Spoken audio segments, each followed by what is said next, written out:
ഭാഷണമില്ല, വാക്കുകളില്ല, ശബ്ദം പോലും കേൾക്കാനില്ല. എന്നിട്ടും അവയുടെ സ്വരം ഭൂമിയിലെങ്ങും വ്യാപിക്കുന്നു. അവയുടെ വാക്കുകൾ ലോകത്തിൻ്റെ അതിർത്തിയോളമെത്തുന്നു എന്ന് പറഞ്ഞാൽ ഒരു ജിയോഗ്രഫിക്കൽ അതിർത്തിയല്ല, യുഗാന്തം വരെ എത്തുന്നു. അവിടെ സൂര്യനൊരു കൂടാരം, അതായത് ഈശോ ആണ് ആ സൂര്യൻ, അവിടുന്ന് നിർമ്മിച്ചിരിക്കുന്നു. മണവറയിൽ നിന്ന് മണവാളനെന്ന പോലെ സൂര്യൻ അതിൽ നിന്നും പുറത്തു വരുന്നു. മല്ലനെ പോലെ പ്രസന്നതയോടെ അവൻ ഓട്ടമാരംഭിക്കുന്നു. അതാണ് യുഗാന്ത്യത്തിൽ ഈശോ ഒരറ്റത്തുനിന്ന് മറ്റേ അറ്റം വരെ വരുന്നു. ഭൂമിയുടെ ഒരറ്റം മുതൽ മറ്റേ അറ്റം വരെ അവൻ്റെ ചൂടിൽ നിന്ന് ഒളിക്കാൻ ആർക്കും കഴിയില്ല. അതായത് ഈ സൂര്യൻ ഒരു 24 മണിക്കൂർ കൊണ്ട് പ്രപഞ്ചത്തിലുള്ള സകല മനുഷ്യർക്കും ചൂട് കൊടുക്കുന്നു. ഉണ്ടോ? ഇപ്പോൾ അമേരിക്കക്കാർക്ക് ചൂട് കൊടുത്തുകൊണ്ടിരിക്കുകയായിരിക്കും ഇപ്പോൾ, അല്ലേ? അങ്ങനെ 24 hours എന്ന പോലെ ആയിരിക്കും ഈശോ വീണ്ടും വരുമ്പോൾ പ്രപഞ്ചം മുഴുവനുമുള്ള എല്ലാ മനുഷ്യരും അവനെ ദർശിക്കും. അവൻ്റെ ചൂടിൽ നിന്ന്. ഇതെല്ലാം പ്രവചനമാണ്. ഇപ്പം ഞാൻ പറയാൻ പോകുന്നത് പ്രവചനപരത്തെക്കുറിച്ചാണ്. ഇതെല്ലാം ഈശോയെക്കുറിച്ചും നമ്മളെക്കുറിച്ചും രക്ഷാകര രഹസ്യങ്ങളെക്കുറിച്ചും യുഗാന്ത്യത്തെക്കുറിച്ചുമുള്ള പ്രവചനങ്ങളാണ്. ഈ പ്രവചനം നമ്മൾ ഇപ്പോഴേ വിശ്വസിക്കണം. അപ്പം ആ പ്രവചനങ്ങളിൽ ഉപയോഗിച്ചിരിക്കുന്ന പ്രതീകങ്ങളുടെ മനോഹാരിത എന്തൊരു വർണ്ണനാതീതമാണ്. രാജകുമാരി സ്വർണ്ണക്കശടയാട ചാർത്തി, അതാണ് മന്ത്രകോടി. മന്ത്രകോടി എന്ന് പറഞ്ഞാണത്.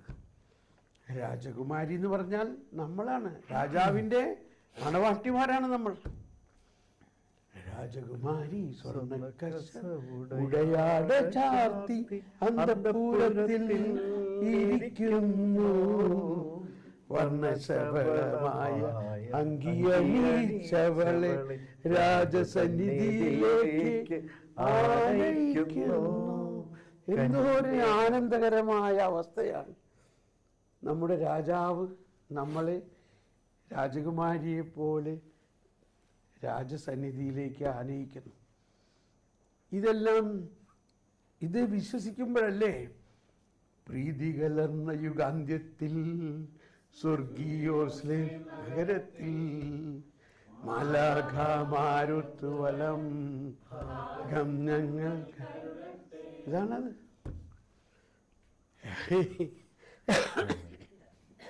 നമ്മൾ കുർബാന പുസ്തകം ശരിക്കും പഠിക്കണം.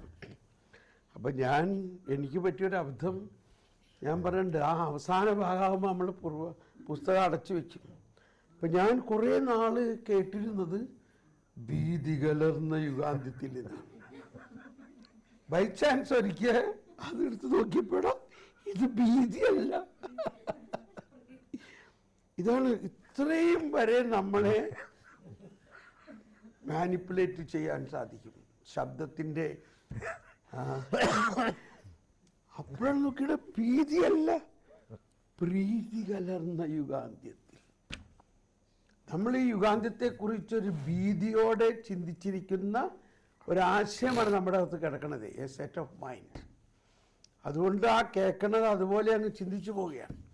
അതുകൊണ്ടാണ് പുസ്തകം നോക്കി പ്രാർത്ഥന ചെല്ലണം എന്ന് പറയുന്നത്. പല വാക്കുകളുടെയും അർത്ഥം ഇപ്പം ഞാൻ അച്ഛനോട് പറഞ്ഞില്ലേ, ഇതിനകത്ത് ഇപ്പം ഈ ജനന തിരുനാളെന്ന് പറഞ്ഞാൽ തന്നെ ഈശോ മനുഷ്യനായി അവതരിച്ചു എന്നാൽ ഈശോ നമ്മുടെ മനുഷ്യ സ്വഭാവം സ്വീകരിച്ചു എന്ന് പറഞ്ഞാൽ നമ്മുടെ പാപപങ്കിലമായ മനുഷ്യ സ്വഭാവമാണ് സ്വീകരിച്ചത്. ആദത്തിൻ്റെ പാപം മൂലം അധപ്പതിച്ച നമ്മുടെ മനുഷ്യ സ്വഭാവമാണ് സ്വീകരിച്ചത്. കാറ്റഗിസം. അപ്പോൾ കാറ്റഗിസം 526 പറയുകയാണ്, Christmas is A mystery of A exchange. 526. അത് മലയാളത്തിൽ അതിൻ്റെ തർജ്ജിമ ഇത്തിരി വ്യത്യാസമാണ്. 526 അവസാനം, തിരുപ്പിറവിയുടെ രഹസ്യം നമ്മിൽ നിറവേറുന്നത്, ഇംഗ്ലീഷ് കൂടി നിർത്തുവാനെ, അത്ഭുതാവഹമായ ഒരു രൂപാന്തരത്തിൻ്റെ ദിവ്യരഹസ്യമാണ് തിരുപ്പിറവി. കണ്ടോ, ഈ രൂപാന്തരം എന്ന വാക്കിന് ഇംഗ്ലീഷിൽ ഇങ്ങനെയാണ്, it's A marvellous exchange. Marvellous exchange. 526. അതായത് he made an exchange with his divine nature to our human nature. 526. Mystery of Christmas be fulfilled in us. Christmas is the mystery of this marvelous exchange. അതായത് വെച്ചു മാറുക. ദൈവം തൻ്റെ ദൈവിക പ്രകൃതി നമുക്ക് തന്നിട്ട് നമ്മുടെ ഉത്ഭവപാപം മൂലം അധപ്പതിച്ച പാപം നിറഞ്ഞ ആദമിക് നേച്ചർ ഈശോ ഏറ്റെടുത്തു എന്നുള്ളതാണ്. അതാണ് വലിയ രഹസ്യം. അത് കാൽസിഡോണിയൻ സിനഡിലാണ്, ഡോക്ട്രിനാണ് അതിൽ പറഞ്ഞിരിക്കുന്ന മറ്റൊരു കാര്യം. That is not mixed or confused or changed or separated. അതായത് ഈ പ്രകൃതി, നിങ്ങളത് മനസ്സിലാക്കുന്നത് വളരെ നന്നായിരിക്കും. 467 കാൽസിഡോണിയൻ സിനഡിലാണ് ഇങ്ങനെ ഒരു പ്രഖ്യാപനം. അതിനു മുൻപ് ആരിയൂസ് എന്ന ഒരു വൈദികൻ്റെ പാഷാണ്ഡതയായിരുന്നു യേശുക്രിസ്തു മനുഷ്യപ്രകൃതി, ദൈവം മനുഷ്യൻ ആയപ്പോൾ മനുഷ്യപ്രകൃതി ഇല്ലാതായി ദൈവപ്രകൃതി മാത്രമായിരുന്നു. അതാണ് മോണ്ടോസിസൈറ്റ്സ് എന്ന് പറയുന്ന ഒരു പാഷാണ്ഡത. ആ പാഷാണ്ഡത എല്ലാവരും സ്വീകരിച്ചു. യേശുക്രിസ്തു ദൈവം മാത്രമാണ്, യേശുക്രിസ്തുവിൽ മനുഷ്യപ്രകൃതി ഇല്ല. അങ്ങനെ സഭ രണ്ടായി പിളർന്നു. ഏതാണ്ട് 425. അപ്പോഴാണ് കോൺസ്റ്റന്റൈൻ്റെ മാനസാന്തരം കഴിഞ്ഞ് സഭ ആ പുറത്തുള്ള പീഡനം കഴിഞ്ഞപ്പോൾ അകത്തുനിന്നുള്ള പീഡനമായി. കോൺസ്റ്റന്റൈൻ എന്നിട്ട് ആദ്യത്തെ സിനഡ് വിളിച്ചു കൂട്ടി. അതാണ് ഇപ്പോൾ നമ്മൾ ജൂബിലി ആഘോഷിക്കുന്ന നൈസൈൻ നിഖയ കോൺസ്റ്റാന്റിനേപ്പിൾ സിനഡ്, അല്ലെങ്കിൽ സൂനഹദോസ്. ആ സൂനഹദോസിൽ ആരിയൂസ്, 75 വയസ്സായ ഈ ആരിയൂസ് അച്ഛൻ വളരെ വീരോചിതമായിട്ട് ഇതിനെ സമർത്ഥിക്കുകയാണ്. യേശുക്രിസ്തുവിൽ മനുഷ്യപ്രകൃതി മാത്രമേ ഉള്ളൂ എന്ന്. കോൺസ്റ്റാന്റിനേപ്പിളിലെ ആർച്ച് ബിഷപ്പിൻ്റെ കൂടെ വന്ന ഒരു 25-കാരനായ ഡീക്കൻ അത്തനാസിയോസ് എഴുന്നേറ്റ് നിന്ന് വീറോടെ വാദിക്കാൻ തുടങ്ങി. ഈ വയസ്സായ പിതാക്കന്മാരെല്ലാം അന്തം വിട്ടു. 25 വയസ്സായ ഡീക്കൻ അത്തനാസിയോസ് വാദിച്ചു, Christ is true God and true man and he has two nature. 2 nature, 2 പ്രകൃതി. അങ്ങനെയാണ് ദൈവവും അതേസമയം മനുഷ്യനുമാണ് യേശു. ആ ഡോഗ്മ എല്ലാം അന്ന് ഉണ്ടായതാണ്. ഇത് മനസ്സിലാക്കേണ്ടത് പരിശുദ്ധാത്മാവിൻ്റെ വരമാണ്. അത് ഇത്രയും സഭാ ശ്രേഷ്ഠന്മാരുടെ മധ്യത്തിൽ വെറും 25-കാരനായ ഈ ഡീക്കൻ ഈ പരിശുദ്ധാത്മാവ് ആവേശം കൊള്ളിച്ചുകൊണ്ട് സ്വർഗീയ സന്ദേശം കൊടുത്തപ്പോൾ എല്ലാവരും അത്ഭുതപ്പെടുകയും അവരെല്ലാവരും ഐക്യകണ്ഠേന തീരുമാനിക്കുകയും ആരിയൂസിനെ കണ്ടം ചെയ്യുകയും ചെയ്തു. അങ്ങനെ സഭ വലിയ ഒരു പിളർപ്പിൽ നിന്നും രക്ഷപ്പെടുകയും അങ്ങനെയാണ് ഈ നിക്കിയ കോൺസ്റ്റാന്റിനേപ്പിൾ വിശ്വാസ പ്രമാണം ഉണ്ടായത്. ഒരു യുവാവിൽ പരിശുദ്ധാത്മാവ് പ്രവർത്തിച്ചതാണ്. പിന്നീട് അദ്ദേഹത്തെ അവർ കൊന്നുകളഞ്ഞു, അവർ വിട്ടില്ല. പക്ഷെ അപ്പോഴേക്കും അദ്ദേഹം അവിടുത്തെ ബിഷപ്പായി ശേഷമാണ്. അദ്ദേഹം നമ്മുടെ സഭാപിതാക്കന്മാരിൽ വളരെ ശ്രേഷ്ഠനായ ഒരു പിതാവായിരുന്നു ഈ വിശുദ്ധ അത്തനാസിയോസ്. ഓക്കെ, അപ്പം അതിൽ പിന്നീട് കാൽസിഡോണിയൻ സിനഡിൽ വെച്ചിട്ടാണ് ഇങ്ങനെ ഒരു പ്രഖ്യാപനം ഉണ്ടായി. We confess that one and the same Christ Lord and the only begotten son. Malayalam വായിക്കാം. ഈ പുസ്തകമൊക്കെ വല്ലവരൊന്നും എടുത്ത് നോക്കിക്കോ, ഇതെങ്ങനെ ഇരിക്കണേ ഇതിൻ്റെ കോലമൊക്കെ.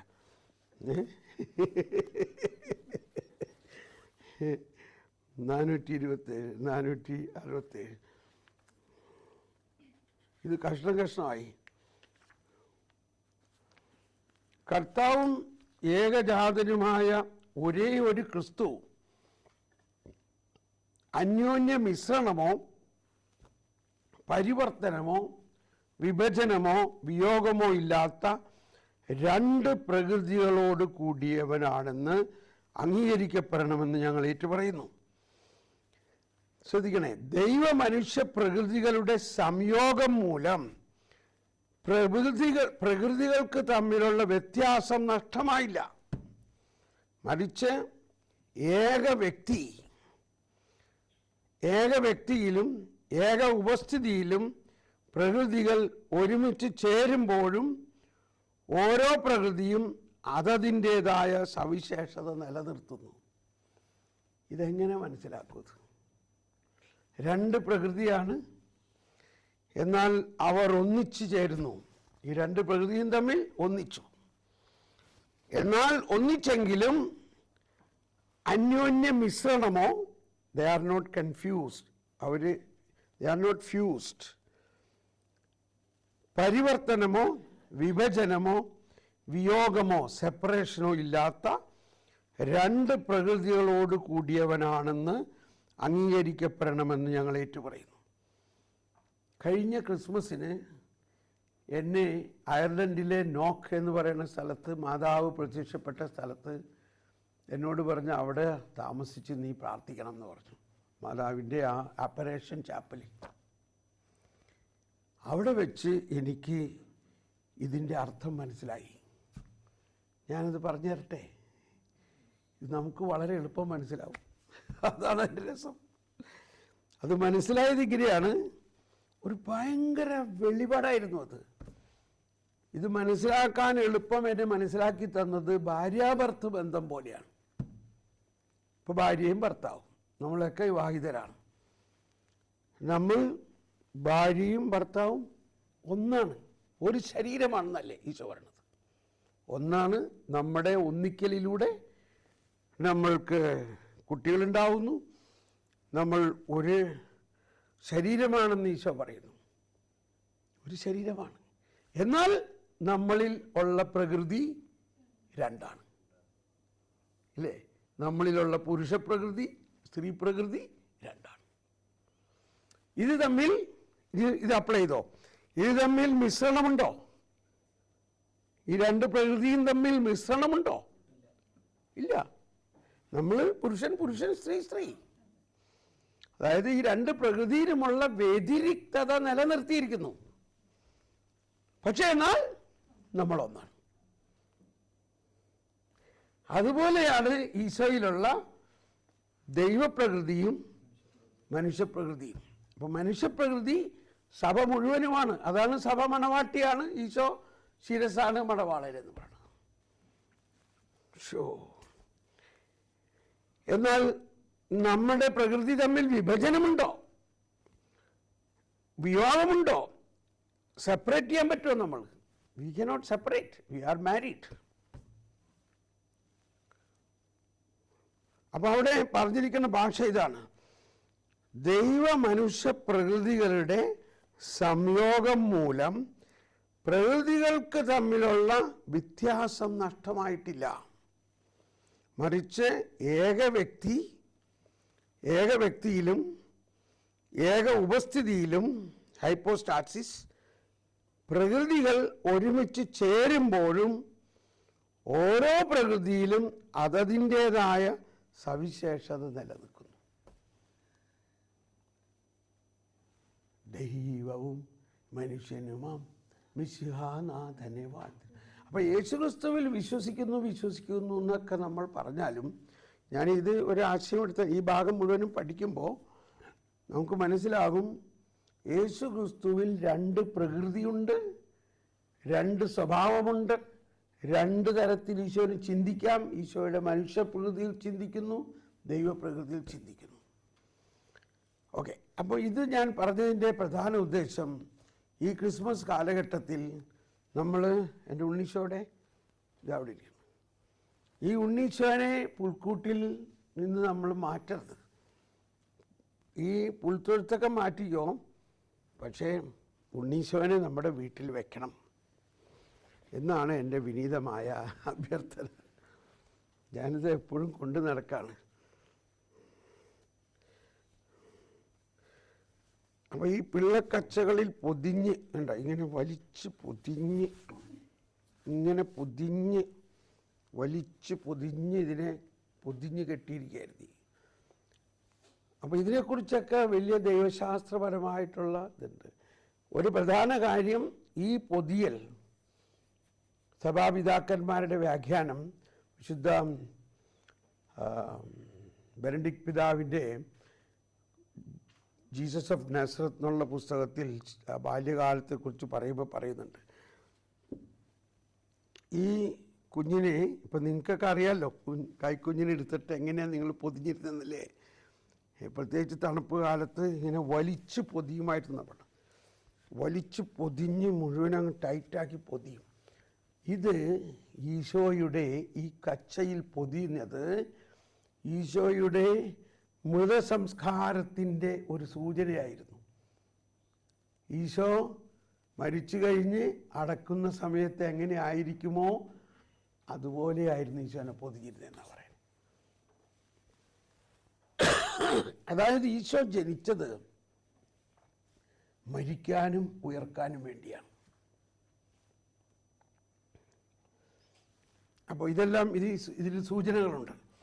അതോടൊപ്പം മനസ്സിലാക്കേണ്ടത്, ഈ ഉണ്ണീശോയിൽ മനുഷ്യാവതാരത്തിലൂടെ പ്രപഞ്ചം മുഴുവനും മാത്രം, അതായത് സകല മാനവജാതിയും ഈ ശരീരത്തിലുണ്ട്, മനുഷ്യരെല്ലാം.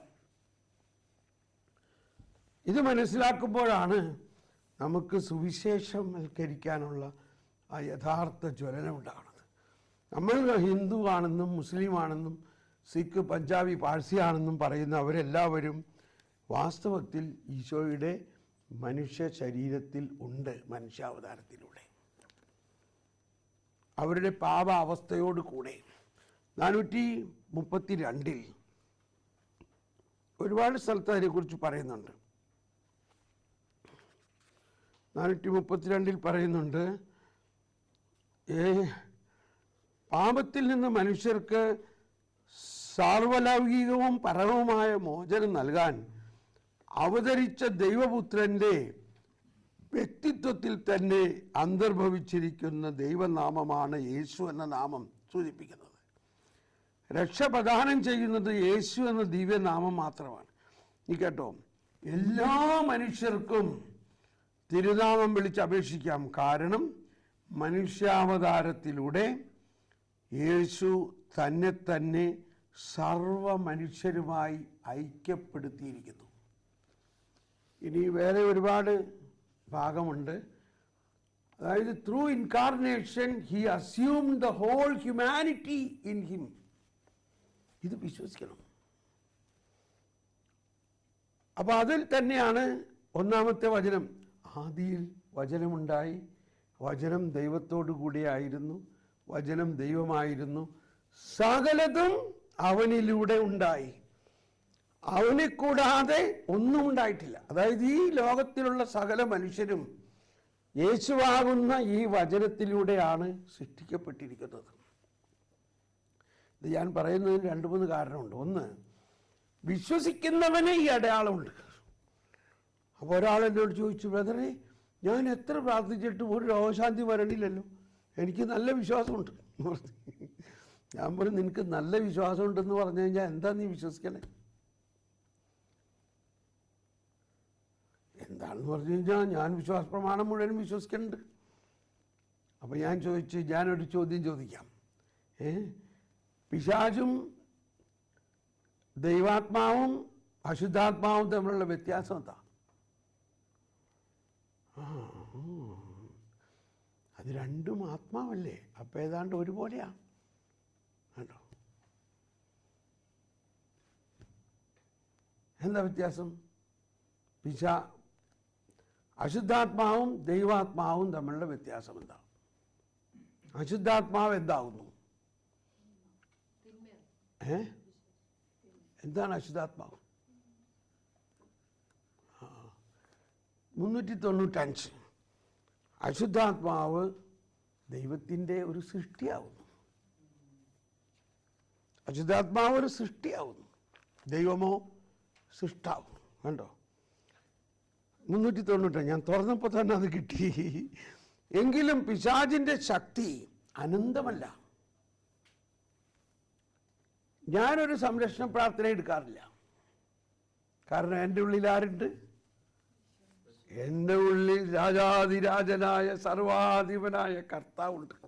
എന്നെ സംരക്ഷിക്കാൻ ഇനി അങ്ങേരോട് ഞാൻ പറയണോ? നിങ്ങളുടെ കൊച്ചിനെ സംരക്ഷിക്കാൻ കൊച്ചു നിങ്ങളോട് പറയാറുണ്ടോ, അമ്മി എന്നെ സംരക്ഷിച്ചേക്കണേട്ടോ, വല്ല പട്ടിയും പൂച്ച എന്നെ കടിക്കാൻ വരുമായിരിക്കുന്നു, ഞാനൊന്ന് അങ്ങോട്ട് പോകാണേ?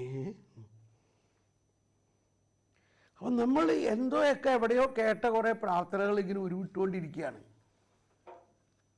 തിരുരക്തം തെളിക്കണേ, തിരുരക്ത കടലിൽ മുക്കണേ.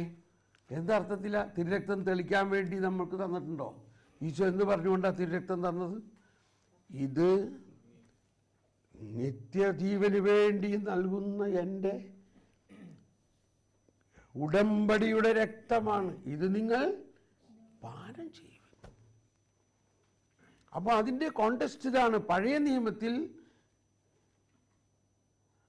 നിയമാവർത്തനം പുസ്തകം 12-ാം അധ്യായം 23-ാമത്തെ വചനത്തിൽ പറയുന്നുണ്ട്, നിങ്ങൾ ആടിനെ ബലിയർപ്പിക്കണം, ആ ആടിൻ്റെയോ കാളയുടെയോ രക്തം തെളിക്കണം, രക്തം കുടിക്കരുത്. കാരണം രക്തം ജീവനാണ്. ആടിൻ്റെ രക്തം കുടിച്ചാൽ ആടിൻ്റെ ജീവനാവുന്നു. കണിശമായിട്ട് പറഞ്ഞിരിക്കുകയാണ്, ആടിൻ്റെ രക്തം കുടിക്കരുത്. അതുകൊണ്ട് അത് തെളിക്കാം. പക്ഷേ ഈശോ അതുകൊണ്ട് തന്നെയാണ് ഈശോ പറഞ്ഞേക്കണത്, എൻ്റെ രക്തം കുടിക്കണം, കാരണം ഇത് ജീവനാണ്. അങ്ങനെ നമ്മൾ ഓരോ വിശുദ്ധ കുർബാനയിലും തിരുരക്തം കുടിക്കുന്ന നമ്മളെ, അപ്പോൾ ഈ പണ്ട് ഞാനും തെളിച്ചിരുന്ന ആൾ തന്നെയാണ്. അപ്പോൾ എന്നോട് എനിക്ക് പറയണം, നീ എല്ലാ ദിവസവും വിശുദ്ധ കുർബാനയിലൂടെ എൻ്റെ രക്തം പാനം ചെയ്തു കഴിഞ്ഞാൽ പിന്നെ നിൻ്റെ മേൽ തെളിക്കേണ്ട എന്താവശ്യം? ശരിയാണല്ലോ. അപ്പോൾ നമ്മൾ ചില പ്രൊട്ടസ്റ്റൻ്റ് ഒറിജിനിൽ നിന്ന് ഇങ്ങനെയൊക്കെ ചില പ്രാർത്ഥനകൾ പഠിച്ചു വെച്ചിട്ടുണ്ട്. അതുകൊണ്ട് എന്തുണ്ടാവുന്നു? നമ്മുടെ വിശ്വാസം യഥാർത്ഥ ഈ ഈശോയുടെ ആ രഹസ്യത്തിൽ അടിസ്ഥാനപ്പെടുന്നില്ല. നമ്മൾ ഇതേ സംരക്ഷണ പ്രാർത്ഥന പ്രാർത്ഥിക്കാണ്ട് പോരുന്നിട്ടാ, ആ 91-ാം സങ്കീർത്തനം ചെല്ലാണ്ട് പോരുന്നിട്ടാ മനെ. 91-ാം സങ്കീർത്തനം ചെല്ലണത് കൊണ്ടല്ല നമ്മളെ രക്ഷക്കണം. ആ 91-ാം സങ്കീർത്തനത്തിൽ അടങ്ങിയിരിക്കുന്ന രഹസ്യം ദൈവം നമ്മുടെ സംരക്ഷകനാണെന്നുള്ളതാണ്. അത് വിശ്വസിച്ചാൽ പോരെ. നമ്മൾ അങ്ങനെയല്ലേ? ഞാൻ നിന്നിൽ ഞാനുമേ എന്നിൽ നീ ഇങ്ങനെ ഇതൊക്കെ പാടുണ്ട്. അപ്പോൾ നമ്മൾക്ക് ഈ വരദാനങ്ങൾ ഓപ്പറേഷൻ ആവുന്നതിന് വേണ്ട ഒരു ഒരു ഒരു പോയിന്റ് വിശ്വാസമാണ്. വിശ്വാസം. അപ്പോൾ ഈശോ എല്ലാ സ്ഥലത്തോടും വിശ്വസിക്കുന്നവന് ഈ അടയാളങ്ങൾ ഉണ്ട്. മർക്കോസ് ഈശോ പറഞ്ഞു, യോഹന്നാൻ 14:12 എന്നിൽ വിശ്വസിക്കുന്നവൻ ഞാൻ ചെയ്ത പ്രവൃത്തികളെല്ലാം ചെയ്യും, അവയേക്കാൾ വലിയവയും ചെയ്യും. അപ്പം നമ്മൾ ഈ ദർശനങ്ങളിലൂടെയും പ്രവചനങ്ങളിലൂടെയും വചനത്തിലൂടെയും കർത്താവ് പറയുന്നതെല്ലാം സംഭവിക്കും. പക്ഷെ സംഭവിക്കില്ല. സംഭവിക്കാത്തതിൻ്റെ കാരണം നമ്മുടെ വിശ്വാസം അതിൻ്റെ യഥാർത്ഥ തത്വത്തിൽ അടിയുറക്കുന്നില്ല. അതാണ്. അപ്പം അങ്ങനെ ജനറലായിട്ടുള്ള ചില മിസ്അണ്ടർസ്റ്റാൻഡിങ്ങുകളാണ് ഞാൻ ഈ പറയണത്. ഒന്ന്, യേശു ക്രിസ്തു ഇപ്പോൾ ആർക്കും ഒരു സൗഖ്യം കിട്ടാൻ പോകുന്നുണ്ട്. യേശു ക്രിസ്തു എല്ലാ ജാതി മതസ്ഥരുടെയും പാപങ്ങൾ ഏറ്റെടുത്തു. ആകാശത്തിന് കീഴെ മനുഷ്യരുടെ രക്ഷയ്ക്കായി വേറെ ഒരു നാമവും നൽകപ്പെട്ടിട്ടില്ല. ഇപ്പോ ഇത് പറഞ്ഞപ്പോ ഇവിടെ സൗഖ്യം നടക്കുകയാണിപ്പോൾ. അത് രണ്ട് കാരണമാണ്. ഒന്ന്, ആ സത്യം വ്യക്തിയാണ്. I am the truth. സത്യം ആരാണ്? ഒരു വ്യക്തിയാണ്. യേശുക്രിസ്തു സത്യമാണ്. ആ സത്യമാണ് നമ്മളിപ്പോൾ കേട്ടത്. ആ കേട്ടത് ഒരു വ്യക്തിയാണ്. ഇതൊക്കെ എങ്ങനെ മനസ്സിലാക്കും? ഇപ്പോൾ നിങ്ങളിൽ ആർക്കോ ഒരാൾക്ക് നടുവേദന സൗഖ്യപ്പെട്ടിരിക്കുന്നു. നടുവേദന ഉണ്ടായിരുന്ന ആരെങ്കിലും ഇവിടെ ഉണ്ടായിരുന്നോ? അവരൊന്ന് നോക്കിയേ. ഒന്ന് എഴുന്നേറ്റ് ഒന്ന് വന്ന് പറയാമോ ഇവിടെ എന്താ സംഭവിച്ചെന്ന്?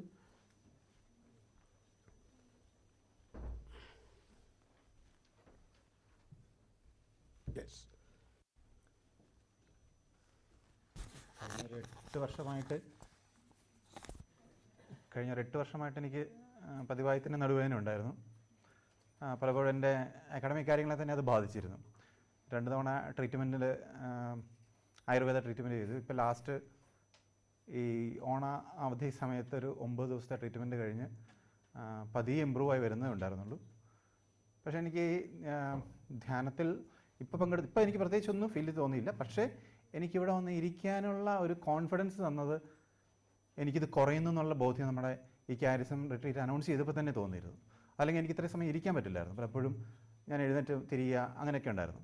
പക്ഷെ ഇപ്പം ഈ ബ്രദറിലൂടെ തമ്പുരാൻ എന്നെ സുഖപ്പെടുത്തിയെന്ന് ഞാൻ വിശ്വസിക്കുന്നു. ഇനി എനിക്കിതുണ്ടാവില്ല. ആമേൻ. ആമേൻ. ഒരിക്കൽ കൂടി പ്രാർത്ഥിക്കാം.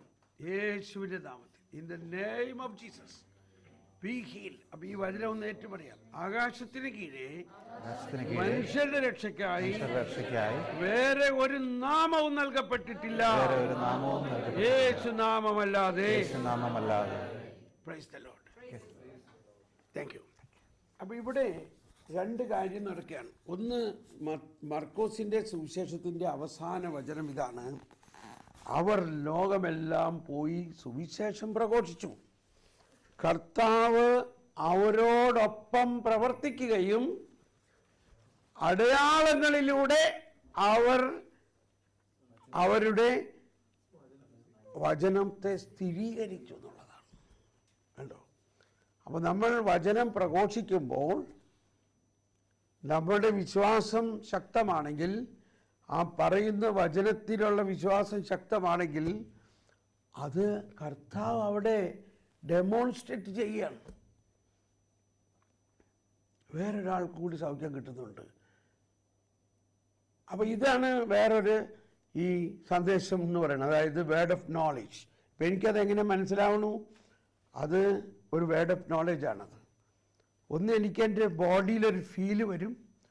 2, അത് പരിശുദ്ധാത്മാവ് എന്നോട് സംസാരിക്കും.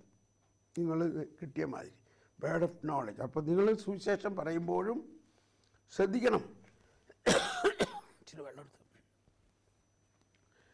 ഇപ്പോൾ ഒരാൾക്ക് സൗഖ്യം കിട്ടുന്നത് ഈ പെടലിയുടെ ഈ കഴുത്തിൻ്റെ ഈ ഭാഗത്ത് എന്തോ അല്പം ബുദ്ധിമുട്ടുള്ള ഒരാൾക്ക് ഒരു സൗഖ്യം കിട്ടുന്നുണ്ട്. ഇപ്പോൾ ഫ്രീ ആയിട്ട് കഴുത്ത് പിടിക്കാം. You are the one. Can you come here?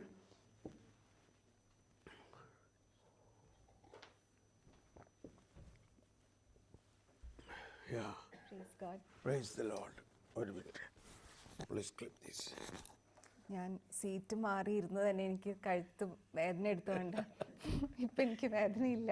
മഞ്ജുനോട് പറഞ്ഞ പോലെ എനിക്ക് ഇങ്ങനെ രാവിലെ തുടങ്ങി ഇരുന്നിട്ട് അനക്കാൻ വയ്യാണ്ടായി. ഇപ്പം I am all right. Praise God. കണ്ടോ എന്തൊരു മനോഹരമാണ് ഈ ഇങ്ങനെയുള്ള അടയാളങ്ങൾ. കണ്ടോ, അപ്പോൾ നമ്മൾ വചനം പ്രഘോഷിക്കുമ്പോൾ തന്നെ ഇപ്പം നമ്മൾ രോഗശാന്തി ശുശ്രൂഷ ഒന്നും ഇവിടെ നടത്തില്ല. രോഗശാന്തി ശുശ്രൂഷ ഇവിടെ നടത്തില്ല. നമ്മൾ വചനം പ്രഘോഷിച്ചപ്പോൾ അപ്പോൾ ആ മർക്കോസിൻ്റെ ആ സുവിശേഷത്തിൻ്റെ അവസാനത്തിൽ പറഞ്ഞിരിക്കുന്നുണ്ടോ, വിശ്വാസികൾക്ക് ഈ അടയാളമുണ്ടാവും. അവർ എൻ്റെ നാമത്തിൽ രോഗികളുടെ മേൽ കൈകൾ വയ്ക്കുമ്പോൾ രോഗികൾ സൗഖ്യപ്പെടും. പക്ഷെ അപ്പോൾ നമുക്ക് ഈ വിശ്വാസം വേണം. അതിൻ്റെ അവസാനം വീണ്ടും പറയുകയാണ് 20ാമത്തെ വചനം.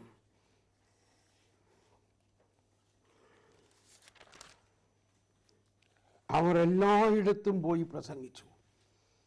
കർത്താവ് അവരോട് കൂടെ പ്രവർത്തിക്കുകയും അടയാളങ്ങൾ കൊണ്ട് വചനം സ്ഥിരീകരിക്കുകയും ചെയ്തു. ഒരാൾ കൂടി സൗഖ്യം കിട്ടുന്നുണ്ട്.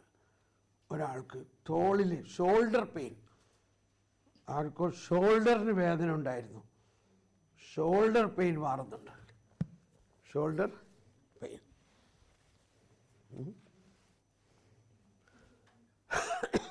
ഷോൾഡർ. കർത്താവ് നിങ്ങളെ വളരെ അനുഗ്രഹിക്കുന്നുണ്ട് കേട്ടോ, നിങ്ങളെ പ്രത്യേകിച്ച് സ്നേഹിക്കുന്നുണ്ട്. കം, ഇതാ വരുന്നു. ഈ ഷോൾഡറിൻ്റെ ഇവിടുന്ന് ബാക്കിലേക്ക് ഇങ്ങനെ പെയിൻ, കുറച്ച് കൂടുതൽ സമയം ഇങ്ങനെ ഇരിക്കാൻ പറ്റില്ലായിരുന്നു. ഇരിക്കാൻ വല്ല യാത്ര ചെയ്യുമ്പോഴൊക്കെ ഇങ്ങനെ ഭയങ്കര പെയിൻ എനിക്ക് കുറച്ച് നേരമായിട്ട് ഇങ്ങനെ ഉണ്ടായിരുന്നു ഇരിക്കുമ്പോഴേ. ഇപ്പം അത് സുഖമായി.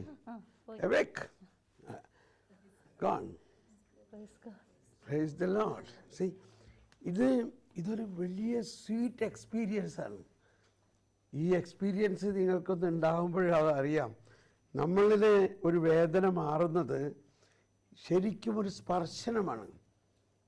ഈശോയുടെ ശരിക്കും ഒരു സ്പർശനം, ഒരു വലിയ സമാധാനത്തിൻ്റെ ഒരു ഫീൽ. വേദന മാറുന്നതിനേക്കാൾ ഉപരി ഈശോ നമ്മളെ സ്പർശിച്ചു എന്നുള്ളതാണ്.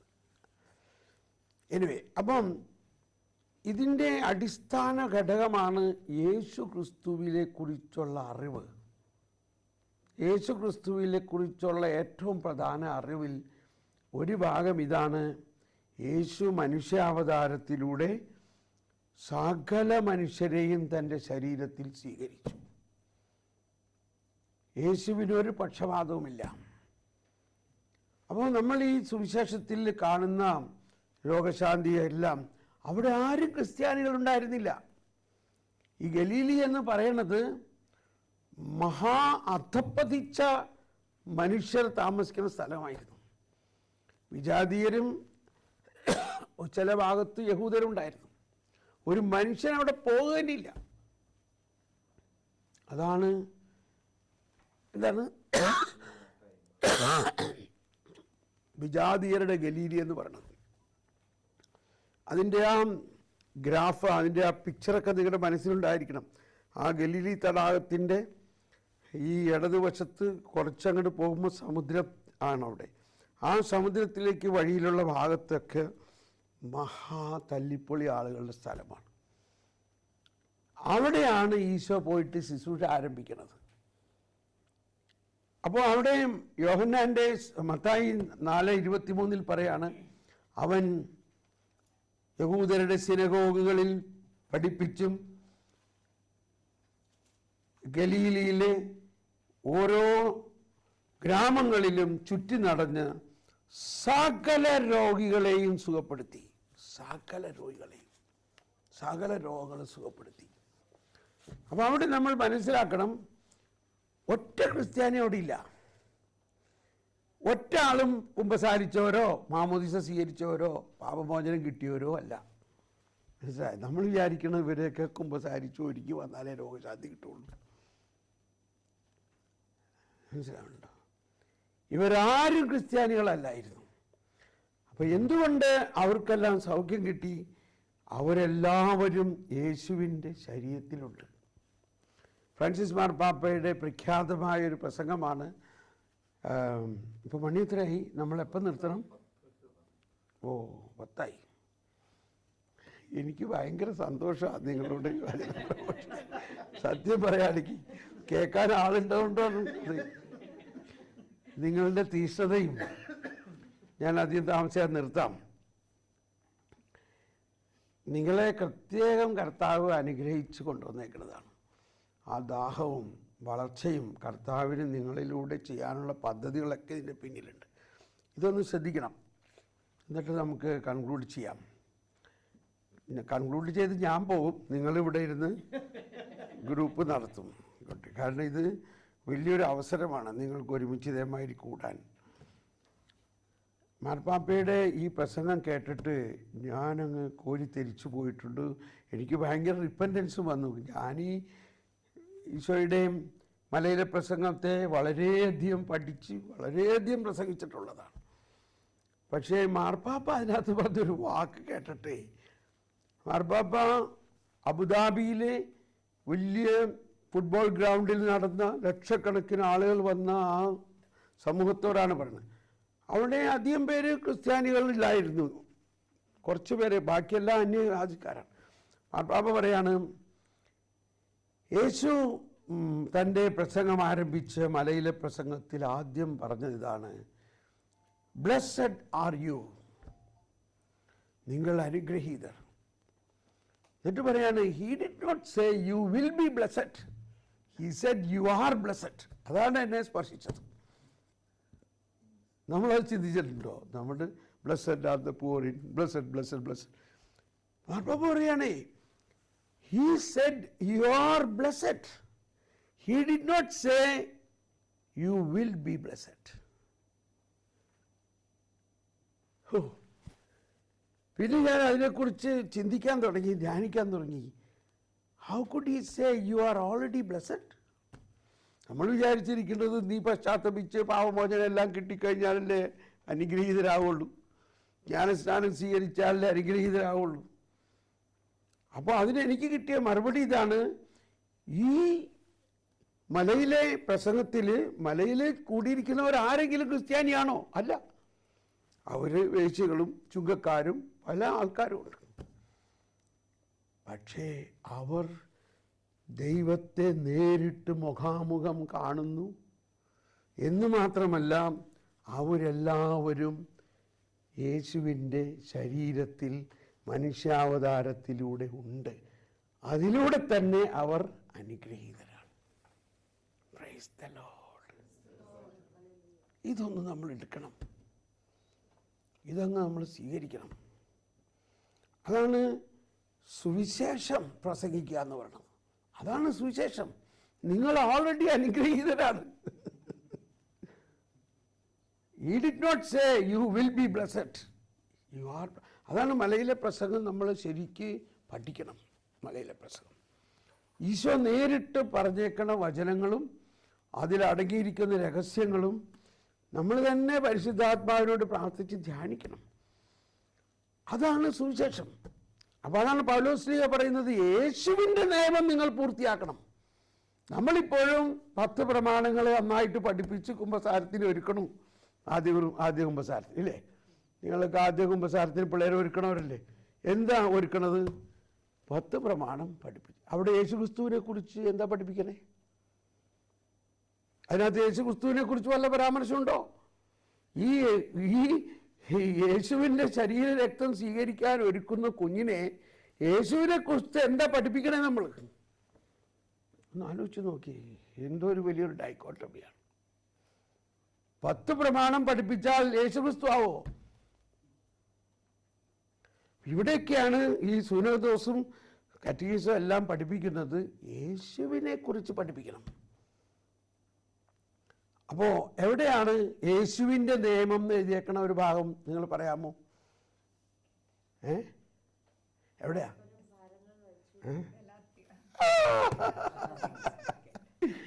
ഗലാത്യ 6:2 അല്ലേ? ഗലാത്യ 6:2 പറയണത്, പരസ്പരം ഭാരങ്ങൾ വഹിച്ചുകൊണ്ട് ക്രിസ്തുവിന്റെ നിയമം നിങ്ങൾ പൂർത്തിയാക്കുവിൻ. ഗലാത്യ 6:2 ക്രിസ്തുവിന്റെ നിയമം. അപ്പോൾ ഇങ്ങനെയുള്ള ചില കാര്യങ്ങൾ നമ്മൾ പഠിക്കണം. ക്രിസ്തുവിന്റെ നിയമവും ഈ മോശയുടെ നിയമവും തമ്മിലുള്ള വ്യത്യാസങ്ങൾ എന്താണ്? അതാണ്, 2 മലയാണ് അവിടെ. ഒന്ന് സീനായ് മലയിൽ നടത്തിയ ആ നിയമവും ഇവിടെ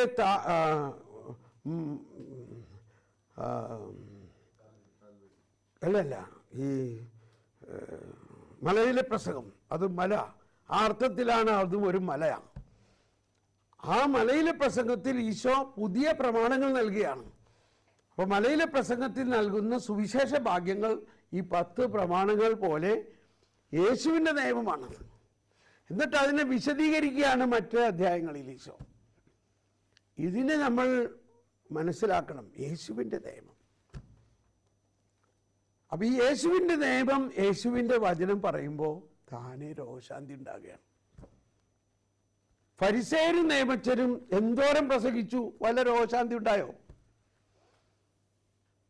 അപ്പം നമ്മളിൽ ഈ ഈശോയുടെ സുവിശേഷം, അതുപോലെ ഈ അടയാളങ്ങളും രോഗശാന്തികളും ഉണ്ടാകണമെങ്കിൽ യേശുവിനെ പ്രഘോഷിക്കണം. യേശുവിൻ്റെ കരുണാർദ്രമായ സ്നേഹം, വാത്സല്യം, യേശുവിൻ്റെ നിയമം പ്രഘോഷിക്കണം. ഓക്കെ, ഏതായാലും ഇവിടെ നിർത്താം. ഞാൻ പറയാൻ വന്നത് പ്രവചനപരത്തെക്കുറിച്ചായിരുന്നു. പക്ഷേ ഇങ്ങനെയാണ് ഇപ്പോൾ ക്ലാസ് പോയത്. അപ്പോൾ നിങ്ങളുടെ ആത്മാവിന് എന്താണ് ആഗ്രഹം, ആവശ്യമുള്ളത് കർത്താവ് തരികയാണ്. നമുക്ക് ഇനി അടുത്ത ഗ്രൂപ്പിനെ, അപ്പോൾ നമുക്ക് ഒരു നിമിഷം നന്ദി പറഞ്ഞുകൊണ്ട് ഇവിടെ നിർത്താം. ഇപ്പോൾ ഇത് കേട്ടുകൊണ്ടിരിക്കുന്ന, പിന്നീട് കേൾക്കാനിരിക്കുന്ന യൂട്യൂബിലുള്ളവർ ഇതെല്ലാം വെച്ച് നിങ്ങൾ ഗ്രൂപ്പ് ഉണ്ടാക്കി പ്രാർത്ഥിക്കണം. നിങ്ങൾ ഈ വരദാനങ്ങളിൽ വളരണമെങ്കിൽ 2 or 3 പേർ ചേർന്ന് വർക്ക്ഷോപ്പ് നടത്തണം. നിങ്ങൾക്ക് സംശയമുള്ളത് എനിക്ക് വാട്സപ്പിൽ മെസ്സേജ് ഇടുകയാണെങ്കിൽ ഞാൻ നിങ്ങൾക്ക് ഉത്തരം തരാം. അതോടൊപ്പം മറ്റൊരു കാര്യം യൂട്യൂബ് വ്യൂവേഴ്സിന് വേണ്ടി അറിയിക്കുകയാണ്. ഇപ്പോൾ വാട്സപ്പിൽ ചില പുതിയ നിയമം വന്നിട്ടുണ്ട്. നമുക്ക് 30 സന്ദേശത്തിൽ കൂടുതൽ ഒരു ഗ്രൂപ്പിൽ കൊടുക്കാൻ പറ്റത്തില്ല ഒരു മാസം. അപ്പം ഞാനിപ്പോൾ ഇതിൻ്റെ പ്ലേലിസ്റ്റ് തന്നെ അയക്കുമ്പോൾ അതിനകത്ത് 10-30 വീഡിയോകൾ വരാണെങ്കിൽ അതോടെ കഴിഞ്ഞു, പിന്നെ എനിക്ക് അയക്കാൻ പറ്റുന്നില്ല. അതുകൊണ്ടാണ് മെസ്സേജുകളൊന്നും കിട്ടാത്തത്, എനിക്ക് അയക്കാൻ പറ്റണില്ല, റിസ്ട്രിക്ഷനാണ്. അതുകൊണ്ട് നിങ്ങൾ യൂട്യൂബ് വ്യൂവേഴ്സ് നിങ്ങൾ തന്നെ പ്ലേലിസ്റ്റിൽ പോയിട്ട് അവിടെ നോക്കി കാണണം. നിങ്ങൾ തന്നെ ഇനി കുറച്ച് പരിശ്രമിക്കണം. ഞാൻ ഇനി മുമ്പ് എല്ലാ ദിവസവും കുറേ മെസ്സേജുകൾ അയച്ചിരുന്ന മാതിരി പറ്റുന്നില്ല. അപ്പോൾ അതൊരു സന്ദേശം യൂട്യൂബ് വ്യൂവേഴ്സിന് വേണ്ടി തരികയാണ്. God bless you. നമുക്ക് നാളെ കാണാം. Okay, out.